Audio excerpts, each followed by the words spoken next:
pahni naka langtar kadu mi se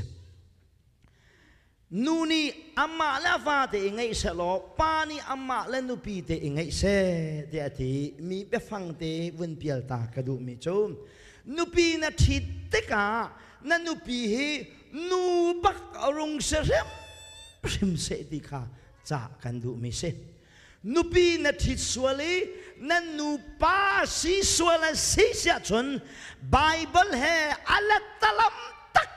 tak ashika narin phit lai lo we fi nung laka I tell me till fi nung cho pa ni anu pi chani pa ai sar hile nu ni ava chani anu hoi ai sar tukin fi anung mi hida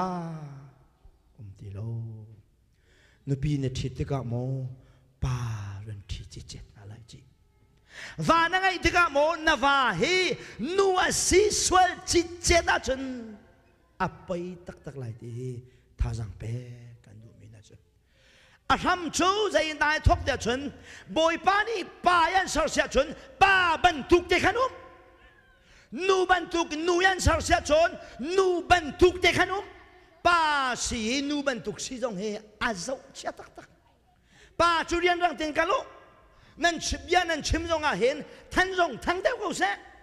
ngeu te chim jong tha lo nu nan sia chon nu ni angai mi sinak te kha tham ting ten ngayong nu cho pa ban tukin lung khon ding jong selo ning jong ti pa ding an nau jong in nau pa ding ata jong ta pa ding se nu we ka du lo tak tak ha ding mi cho ta halo mi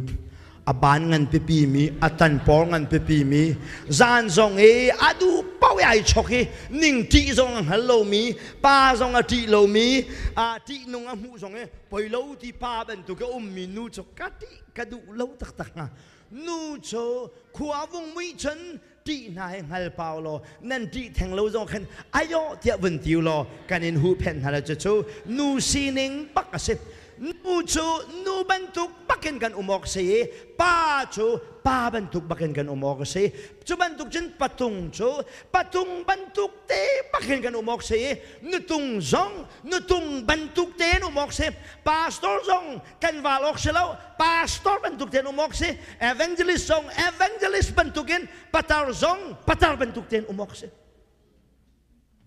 mala sining te heta valaya hen ai do chem ti hi thape kan du nai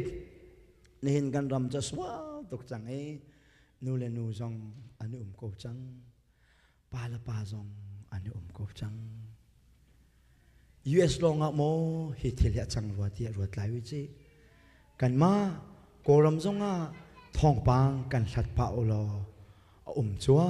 ma ve chang e voi khata chang nu cho ani chong chiamam lai lifestyle an re lai o aman mi nun phung si tian ro lai kan kat chin lang mang lai rin phil hau chu mi phun tang nen to long selo kan ma lai mi lak chong an atam pi te lai